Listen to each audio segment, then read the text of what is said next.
Hello दोस्तों, data with Fardeen में आपका स्वागत है। आज हम सीखने वाले हैं how to visualize our data. कि हमने देखा होगा कि यार कभी कभी हम फंस जाते हैं कि इस डेटा को बार चार्ट दूं या कॉलम चार्ट या लाइन चार्ट दूं।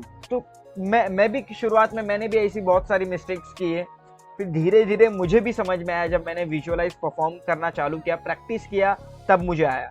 और मैं इस वीडियो में आपको सिखाने वाला हूँ पूरा कि मैंने 10 एग्जाम्पल मैंने आपके साथ लाया हूँ, और वो भी अलग अलग चार्ट्स के। और डेटा भी मैं आपको प्रोवाइड करूँगा, डिस्क्रिप्शन में होगा, वो देख लेना। और उसी पे अपना प्रैक्टिस भी मेरे साथ आप कर सकते हैं चालू।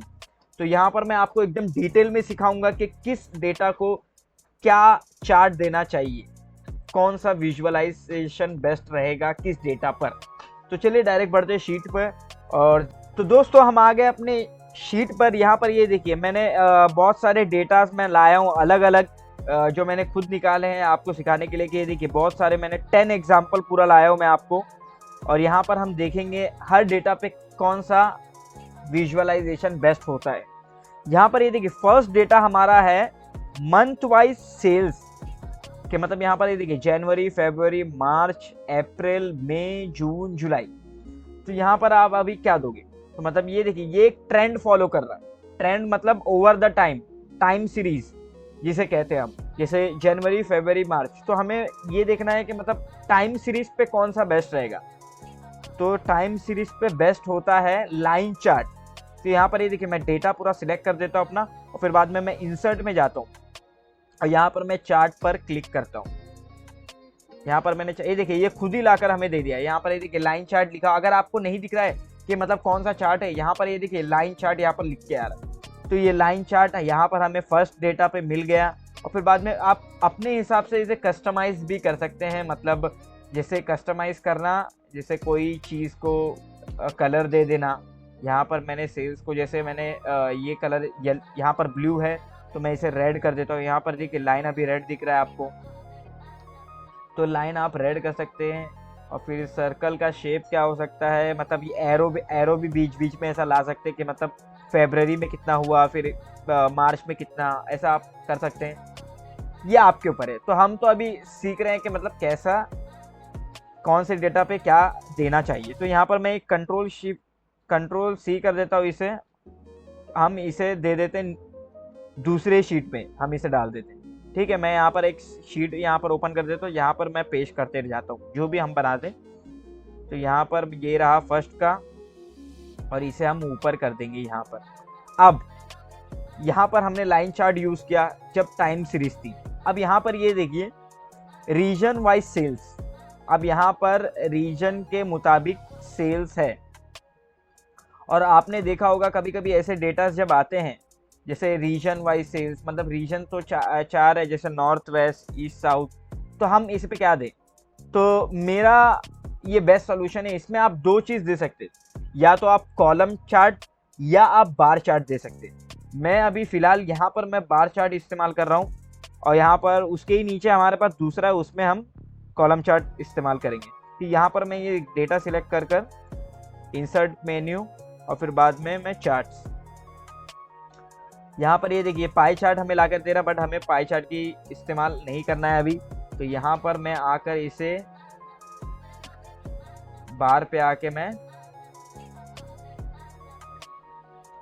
यहाँ पर मैं ये देखिए नॉर्मल बार चार्ट जो हमारा दिखा रहा है, देखिए बार चार्ट मैं ये दे दूंगा बार चार्ट। यहाँ पर मैंने ये बार चार्ट दे दिया, और फिर बाद में मैं ये इसे स्मॉल कर यहाँ पर मैं एडजस्ट कर देता हूँ।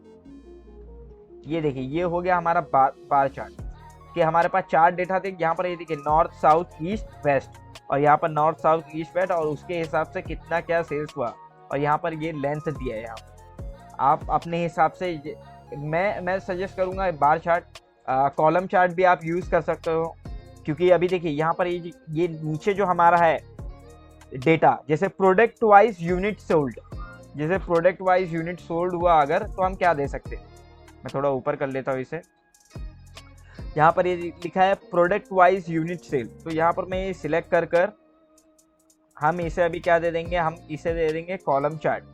जैसा हमने पहले भी देखा कि हमने पहले बार चार्ट यूज़ किया, और फिर बाद में अगर आपको डेटा ऐसा रहा जैसे चार चार है कुछ चीज़ें या 4-5 चीज़ें हैं मतलब अलग अलग, तो उसमें आप ये इस्तेमाल कर सकते हैं। यहाँ पर मैं इंसर्ट कर कर यहाँ पर हम दे देंगे इसे कॉलम चार्ट। ये देखिए गूगल शीट ये अपने हिसाब से आपको चार्ट देगा कि मतलब इसको जो सजेस्ट करा, जैसे कैटेगरीज वाइज दे रहा है, मतलब कैटेगरी में आप पाई चार्ट भी इस्तेमाल कर सकते हैं। अगर कोई चीज़ 5 है, ग्रुप ऑफ 5 या ग्रुप ऑफ 3 रहा कोई चीज़ है, तो जैसे 3 चीज़ों का सेल्स बता रहा है या 4 चीज़ों या 5 है, मैक्सिमम 5 के ऊपर आप पाई चार्ट नहीं यूज़ कर। तो यहाँ पर अगर 4 है तो ये 4 में आपको पाई चार्ट भी दिखाएगा। तो यहाँ पर बट हमें क्या करना है, कॉलम चार्ट इस्तेमाल करना है। तो यहाँ पर ये देखिए फर्स्ट कॉलम चार्ट है, ये देखिए कॉलम, यहाँ पर मैं आके ये सिलेक्ट कर दूंगा। यहाँ पर ये देखिए कॉलम चार्ट आ गया और यहाँ पर प्रोडक्ट ए बी सी और यहाँ पर डी, और ये हमारा कॉलम चार्ट मैंने बना दिया हमने। और यहाँ पर मैं इसे ऊपर कर देता हूँ। तो आपको समझ में आया, मतलब अगर जैसे हमारे पास कैटेगरियल डेटा जिसे कहते हैं, अगर वो रहा तो हम क्या कॉलम चार्ट भी दे सकते हैं उसे और बार चार्ट भी दे सकते हैं, ठीक है। और कंपैरिजन रहा, कंपैरिजन इन द सेंस के जैसे north west east west south में, मतलब ये सब में कंपैरिजन हो रहा है कि मतलब कहाँ पर कितना सेल हुआ। और product A B C D, ये इसमें कंपैरिजन है ना, मतलब किसका कितना सेल हुआ। तो ये कंपैरिजन भी हो सकता है या इसे कैटेगरियल भी कह सकते हैं हम। तो यहाँ पर मैंने आपको बता दिया, ये दोनों हो गया। और फिर बाद में हम थर्ड पे बढ़ते हैं, हमारा प्रोडक्ट एज पर मार्केट। तो यहाँ पर ये देखिए अब जो हमें सजेस्ट कर रहा था वो, अब हम उसे नीचे जैसे पाई चार्ट हमें बार बार वो बता रहा, तो हम अभी पाई चार्ट की यूज़ करेंगे इस पे। और फिर यहाँ पर मैं आ जाता हूँ और फिर बाद में ये देखिए मार्केट शेयर प्रोडक्ट, ये देखिए प्रोडक्ट अभी भी सेम है 1 2 3। और फिर बाद में यहाँ पे परसेंटेज के हिसाब से मैंने ये दिया है इसे 30 40।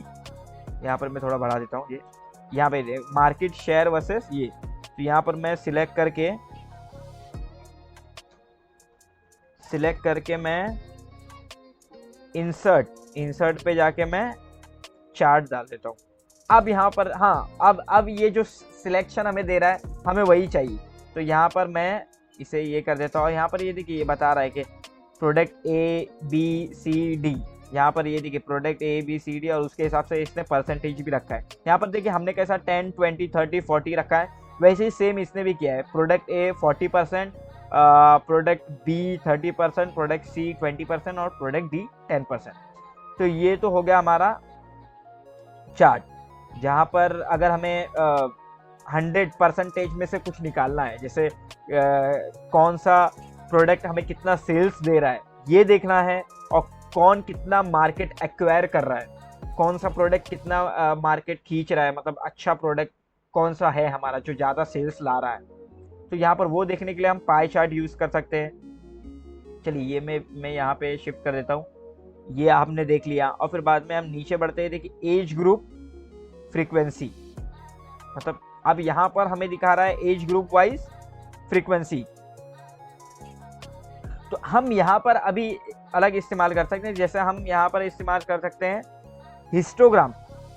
देखिए डिस्ट्रीब्यूशन और फ्रीक्वेंसी डेटा आपने देखा होगा या पढ़ा होगा कि मतलब फ्रीक्वेंसी क्या होती है, हिस्टोग्राम क्या होता है। ये अगर आपको नहीं आता तो आप उस पर जाके पढ़ सकते हैं, चैट जीपीटी पे जाके व्हाट इज़ हिस्टोग्राम।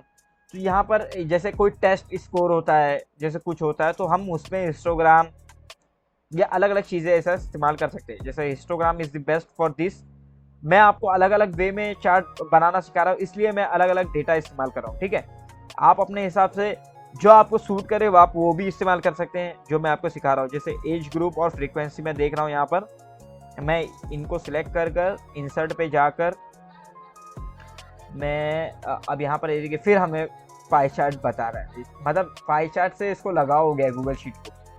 फिर यहाँ पर हम नीचे जाके देखिए एरिया, कॉलम, बार, और फिर बाद में यहाँ पे हम आके हिस्टोग्राम और बार चार्ट एक ही होते हैं, तो हम इसे क्या दे देंगे,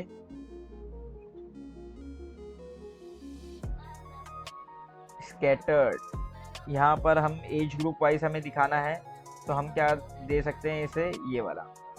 ये देखिए नॉर्मल बार चार्ट ही को हिस्टोग्राम भी कहते हैं, तो यहाँ पर मैंने बार चार्ट को दे दिया। यहाँ पर इसे देखिए, यहाँ पर 18 से 25 50 साल में कितने फ्रीक्वेंसी है 50%, तो यहाँ पर ये देखिए 26 से 35 पे यहाँ पर है कुछ अराउंड 70%, पर यहाँ पर रेंज हमारा 25 के हिसाब से चालू है, तो यहाँ पर उसने वो दे दिया। तो आप ऐसा इस्तेमाल कर सकते हैं बार चार्ट इस पे भी। तो यहाँ पर मैंने ये दे दिया और फिर बाद में हमारा नेक्स्ट डेटा है यहाँ पर हिस्टोग्राम। चलिए एक हिस्टोग्राम करके दे दिया हमने, बार चार्ट ही जो कहते हैं हम इसे। यहाँ पर क्या है, सेल्स का डेटा।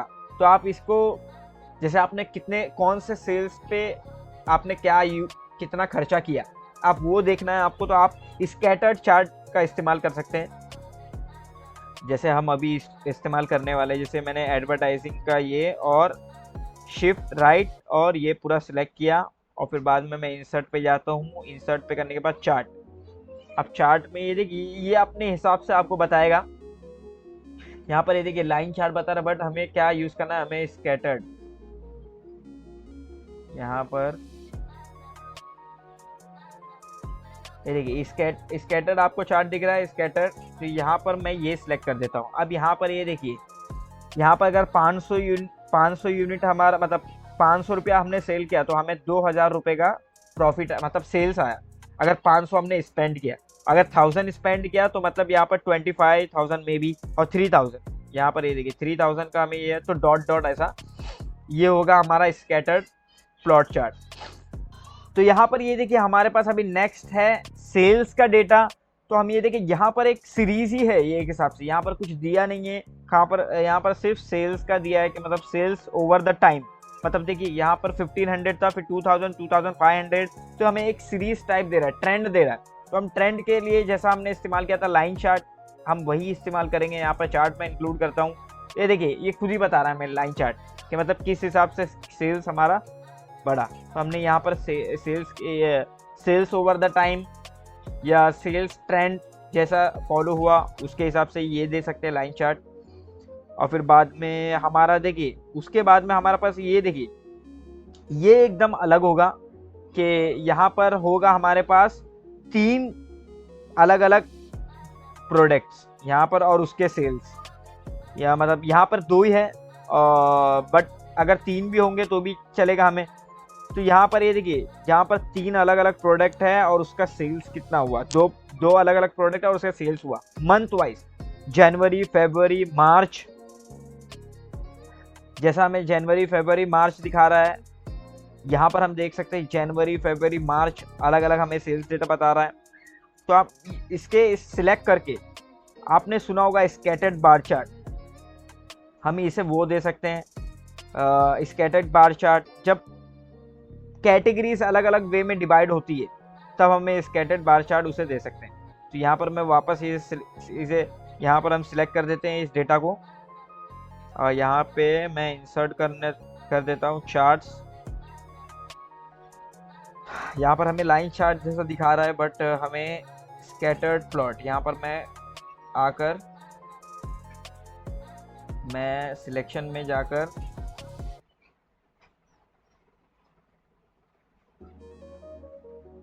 यहाँ पर स्कैटर्ड बार चार्ट, यहाँ पर हम स्कैटर्ड बार चार्ट के हिसाब से दे सकते हैं। तो ये देखिए यहाँ पर हमने दे दिया और यहाँ पर टोटल सेल्स बता रहा है। मतलब टोटल सेल्स तो हमें नहीं, अगर नहीं चाहिए, जैसे मैंने टोटल सेल्स का भी डाल दिया यहाँ पर। अगर मैं टोटल सेल्स सिलेक्ट नहीं करता, या अगर मैं ये देखिए, मैं यहाँ पर ये देखिए डेटा रेंज आपको बताएगा। डेटा रेंज में आप आकर इसे चेंज कर सकते हैं। जैसे डेटा रेंज में यहाँ पर डी है, तो मैं क्या करूँगा, डी से लेके सी कर दूंगा। मैं एंटर करता हूँ, ये देखिए 2 ही प्रोडक्ट का, मतलब 2 प्रोडक्ट का कितना कैसा सेल हुआ जनवरी, फरवरी, मार्च और अप्रैल में, 4 जो हमें दिखा रहा है। कंपैरिजन हम कैसा दिखा रहे हैं कि मतलब इधर से इतना ही हुआ और फिर उसके बाद में ओवरटेक किया बी ने, फिर बाद में ऐसी इधर इसका भी है, और मतलब चारों का मतलब बता देगा आपको, ठीक है। और फिर बाद और यहाँ पर हमें अभी देखिए नीचे जो डेटा है, जैसे हमारा month wise sales and profit हमें दिखा रहा है। तो ये भी देखिए एक सीरीज है कि मतलब जनवरी, फरवरी, मार्च, अप्रैल, मई में सेल्स भी दिखाना है, हमें प्रॉफिट भी दिखाना है। तो अगर आपने क्रिकेट देखा होगा कि वहाँ पर जैसे ओवर वाइज कितने रन्स बने और विकेट कहाँ कहाँ गिरी वैसा रहेगा। तो यहाँ पर ये देखिए मैं अगर चार्ट डालूंगा वापस लाइन चार्ट आएगा। ये देखिए कैसे, ये देखिए यहाँ पर प्रॉफिट कितना हुआ और फिर बाद में सेल्स हमारा कितना और उसके हिसाब से प्रॉफिट कितना हुआ। सेल्स तो दबा के हुआ और प्रॉफिट उसमें से 500 आया। जैसे 2500 हमने किया तो हमारे पास 600 आया। 3000 मतलब पर 500 पे मतलब हमें 100 रुपीज़ का प्रॉफिट आ रहा है। यहाँ पर डेटा देखने के हिसाब से पता चल रहा है। तो यहाँ पर ऐसा हम लाइन चार्ट यूज़ कर सकते हैं इसके लिए। और फिर बाद में मैं इसे साइड में ऐसा लगा देता हूँ। और फिर बाद में देखिए जो हमारा लास्ट नहीं कह सकते, अभी ये रीजन है, ये देखिए ये हमारा लास्ट होगा यहाँ पर इसका। और यहाँ पर ये देखिए रीजन जो है हमारा, उसमें रीजन है, सेल्स है, प्रॉफिट है और फिर बाद में नंबर ऑफ प्रोडक्ट्स है। अब इसके लिए क्या यूज़ करेंगे, इसके लिए हम यूज़ करेंगे बबल चार्ट। बबल चार्ट क्यों, मैं वो भी बताऊंगा आपको। बबल चार्ट यूज़ करने का ये, क्योंकि देखिए आपके पास 3 वेरिएबल है, रिलेशनशिप आपको 3 वेरिएबल का बताना है। इट्स नॉट ईजी कि मतलब आप दो अगर लाइन चार्ट पे भी अगर कर सकते हो तो आप लाइन चार्ट पे भी इस्तेमाल कर सकते हैं, बट लेकिन वहाँ पर 2 कंपैरिजन नहीं है। यहाँ पर 3 वेरिएबल है आपके पास, तो आप क्या इस्तेमाल करेंगे, बबल चार्ट। यहाँ पर मैं इंसर्ट करता हूँ। देखिए गूगल शीट क्या बताता है, यहाँ पर गूगल शीट पाई चार्ट हमें लाकर दे रहा है, बट हमें पाई चार्ट नहीं चाहिए। यहाँ पर हमें बबल चार्ट का इस्तेमाल करना चाहिए। और ये नीचे में जाकर यहाँ पर ये देखिए बबल चार्ट, ये जो दिख रहा है आपको, ये स्कैटर्ड में बबल चार्ट। तो यहाँ पर मैं प्रेस कर दूंगा, ये देखिए बबल चार्ट का हमें विजुअल आ जाएगा। ये देखिए रीजन वाइज, जैसे रीजन हमारा क्या था, और ये देखिए ईस्ट में कितना क्या सेल हुआ, नॉर्थ में क्या है, वेस्ट में, और फिर बाद में ये हमारा सबसे ऊपर जो है साउथ। तो यहाँ पर आप बबल चार्ट का इस्तेमाल कर सकते हैं इसके लिए। और फिर बाद में यही चीज़ आप प्रैक्टिस करिए। देखिए आप जितना प्रैक्टिस करेंगे और जितना अंडरस्टैंडिंग होगा कि आपको प्रोडक्ट वाइज मैंने क्या यूज़ किया था, आप जितना प्रैक्टिस करेंगे इसके साथ उतना आप बेस्ट होते जाएंगे विजुअलाइजेशन में। मेरा कहना यही है, बस आप प्रैक्टिस करते जाइए। मैंने भी बहुत मिस्टेक्स की है कि मैं कभी ये यूज़ कर देता था, फिर बाद में आप हटा के ये यूज़ कर सकते हैं। या आप चैट जीपीटी से पूछ सकते हैं कि this is my data, which chart I should use. तो मैं तो कहूँगा आप वो भी कर सकते हैं। और यहाँ पर मैं आपको एक और ओवरव्यू दे दूंगा। यहाँ पर मैंने लिख के भी लाया, यहाँ पर लिखा भी हूँ मैंने कि देखिए line chart time based trend पे आप यूज़ कर सकते हैं। जैसे मैंने बताया सेल्स ओवर टाइम, कितना सेल्स था। फिर बार चार्ट या कॉलम चार्ट आप कैटेगरियल डेटा या कंपैरिजन के इस पे भी यूज़ करते हैं, सेल्स बाय प्रोडक्ट और रीजन, मतलब जैसा भी आप यूज़ करो। Pie chart, parts of whole, मतलब एक जैसे 100% में से कितना इसको, इतना परसेंट इसको मिला, इतना परसेंट इसको मिला, तो मतलब वो मार्केट शेयर, जैसे मार्केट शेयर कौन एक्वायर कर रहा है कितना। हिस्टोग्राम कैसा, डिस्ट्रीब्यूशन फ्रीक्वेंसी डेटा, अलग अलग डेटा के हिसाब से कितना हमारे इसको ये मिला, मतलब जो भी हमारा वैल्यू है उसको। और फिर बाद में स्कैटर्ड प्लॉट, देखिए रिलेशनशिप बिटवीन 2 वेरिएबल, जहाँ पर जैसे सेल्स वर्सेस एडवर्टाइजिंग, जैसे हमें प्लॉट यूज़ करके दे रहा है वो डेट सेल्स और एडवर्टाइजमेंट का। तो और फिर बाद में बॉक्स प्लॉट क्या है, सेल्स डिस्ट्रीब्यूशन, कि मतलब हमने किसको क्या दिया और फिर बाद में उसके हिसाब से हमने डिस्ट्रीब्यूट कर सकते हैं कि अलग अलग किसको कितना कैटेगरी के हमने क्या दिया। और फिर बाद में स्कैटर्ड कॉलम चार्ट के मंथली सेल्स, मतलब स्कैटर्ड मतलब कैसा कि इतना सेल्स, इतना एक महीने में ये प्रोडक्ट का इतना था और उसके ऊपर वही महीने में कितना था। मतलब जैसे हमने देखा दो प्रोडक्ट का, जैसे मैं आपको यहाँ स्कैटर्ड का दिखाता हूँ। ये देखिए यही देखिए जनवरी में ही प्रोडक्ट ए ने इतना सेल्स किया और प्रोडक्ट बी ने बट उससे ज़्यादा सेल्स किया। तो ये हमें स्कैटर्ड प्लॉट में मिल जाएगा। और फिर बाद में कॉम्बो चार्ट, जैसे मल्टीपल डेटा सीरीज होंगे आपको तो कॉम्बो चार्ट आप यूज़ कर सकते हैं। Bubble chart, relationship between 3 variable, जब आपके पास 3 वेरिएबल होंगे तब आप बबल चार्ट का इस्तेमाल कर सकते हैं, जो हमने लास्ट में इस्तेमाल किया। तो अगर ये वीडियो आपको अच्छा लगा हो तो आप लाइक करिए, सब्सक्राइब करिए और ऐसी वीडियोस के लिए बने रहिए। Thank you.